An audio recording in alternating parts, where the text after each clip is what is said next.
Welcome back to Celebrity Radio. It's Alex Belfield talking to some of the biggest stars and some of my favourite people too. And we've got one for you today. John Lee is not only the star of S Club 7, but he's also forged an incredible career in the West End. He's in a brand new show called Forever Plaid, based on the off-Broadway show from 1990. We're going to hear all about it. Songs from the 50s, which of course will celebrate your voice beautifully, won't it, John? How are you doing? I'm very well, thank you, Alex. How are you? Yeah, I'm delicious. Not as good as you. I've done a lot of research for this interview, and I put in your name. You're looking quite hot right now, aren't you? Well, thank you very much. What's it like being attractive? Because I'm ginger and deeply unattractive. I doubt that. Is that why you're on the radio? Exactly. You see, you can be looked at, I'll be listened to. My voice, I mean, I'm a 10 out of 10 in terms of voice, but the... You have a stunning voice. But the man boobs sagging, I mean, you'd vomit, really, John. It's disgusting. I don't know, I've got very low standards. I'm sure I wouldn't vomit. Oh, bless. Tell me about your life and your day. You get up in the morning, and to look like you do, what do I have to do? Well, I'm a vegetarian. I eat very, very well. I look after myself. I go to the gym. I do a lot of yoga, do a lot of meditation, and my job keeps me very fit as well, being part of a theatre company. It's interesting, you say vegetarian. You know what vegetarian is in Latin, don't you? No, go on, tell me. It stands for lousy hunter. Are you doing all these quinoa beans and all this arty-farty stuff then? No. I don't eat anything sort of like too weird or exotic.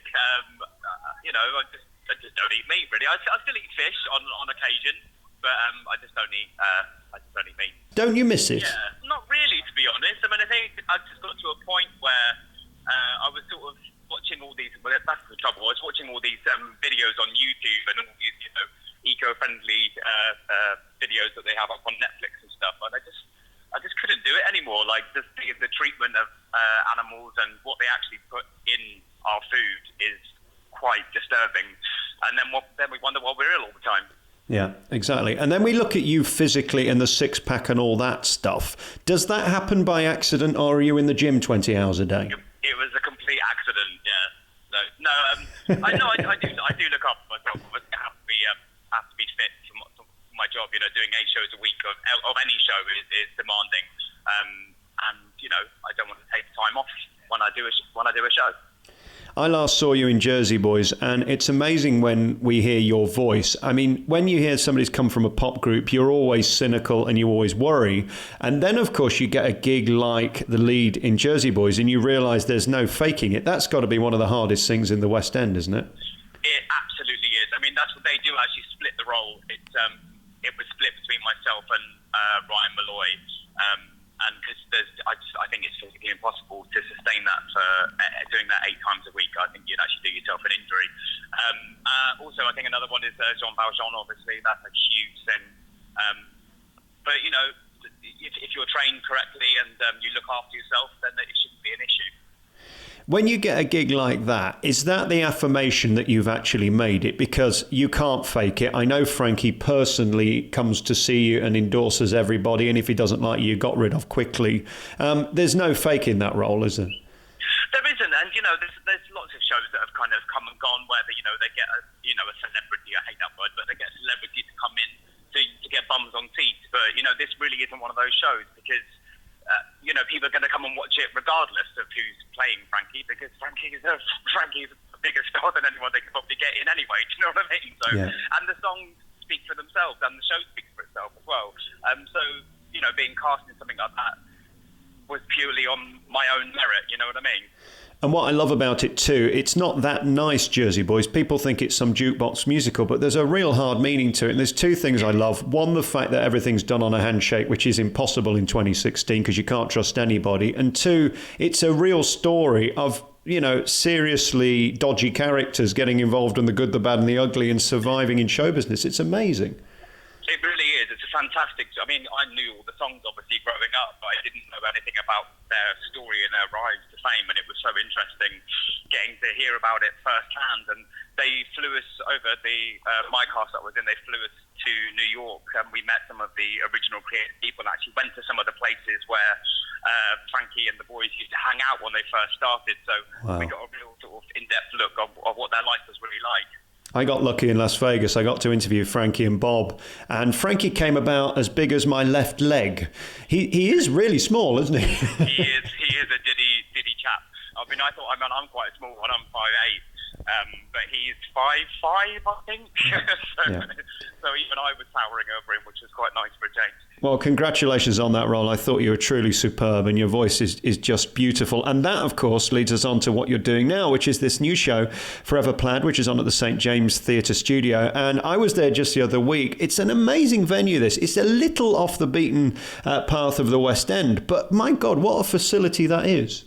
It really is. They've done a fantastic job on it. I mean, I've never been here, but yesterday was my first day here, and I absolutely love it. It's got such character and such charm about it. It's really lovely, and it's a great space. And we open tonight. It's our very first preview tonight, so I'm really looking forward to getting down there and we get to do our dress run later, hopefully. How do you cope with the stress of sounding like you and being as good as you can possibly be? You just have to kind of invest in the music. I mean, I'm fortunate enough to have sung some absolutely beautifully written songs, lyrically and melodically as well. So they kind of do half the work for you, as long as you just trust in the music itself. And obviously, the boys that I'm working with at the moment, it's a very tight harmony group. Forever Plaid. That's the story. So I've got 3 other guys on stage with me who are all fantastic singers as well. And you just have to support each other. It's not about standing there and just, belting your lungs out. It's about actually believing in what you're saying and telling a story through the song. And there's no point trying to do these harmonies unless you're a brilliant singer. How tricky are they? Because those 50 songs were beautifully written and have to be delivered perfectly.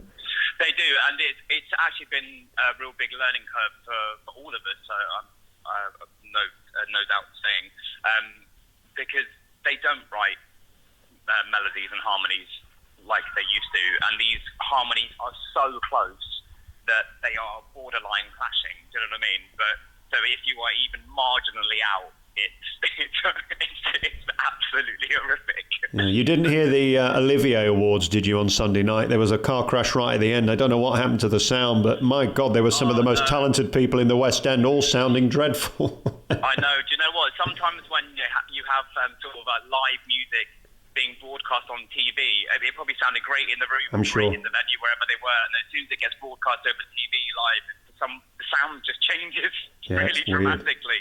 Yeah, it's bizarre. Let's just finally talk about you and your life at this point, because I'm so amazed and impressed by people like you who keep working, because when you're a young star who has mega fame and then go away, to reinvent yourself constantly is difficult. I mean, are you proud of yourself at this point that you're still at it? Because that's tough. I am, yeah. I mean, it wasn't until the other day I was actually talking to my mum about it, to be honest, and it worked out that I've been doing this now professionally for 22 years, and that's no easy thing to do in this day and age. So yeah, I am very proud. Obviously, I've been very, very lucky, been in the right place at the right time, gone for the right jobs at the right time. But yeah, to kind of sustain a career for 3 decades is not bad going in my book. I'm very happy. And again, to be credible and given work like this must be the greatest thrill, that you're not the guy from a reality show or a pop star. You're actually an artist in your own right. That's how you ultimately want to be defined. Yeah, I mean, I never went through sort of the whole reality kind of TV shows. I mean, that was not that I've got anything against it. It's just a path that I chose not to take. And again, if I hadn't been successful in my own right, then maybe I would have done. Because, sometimes that's the only way you can get on nowadays, unfortunately. Yeah. And as for you walking down the street, are you constantly recognised, and are people very nice? What are people like towards you? People are always really lovely, actually. I mean, I don't really get recognised that much anymore. I walk very, very quickly. I walk very swiftly. That's the trick, is it? Keep moving. Yeah, exactly. Yeah, I just dart around like a little Dachshund. People I've never had anything but nice things, so I can't complain about that either.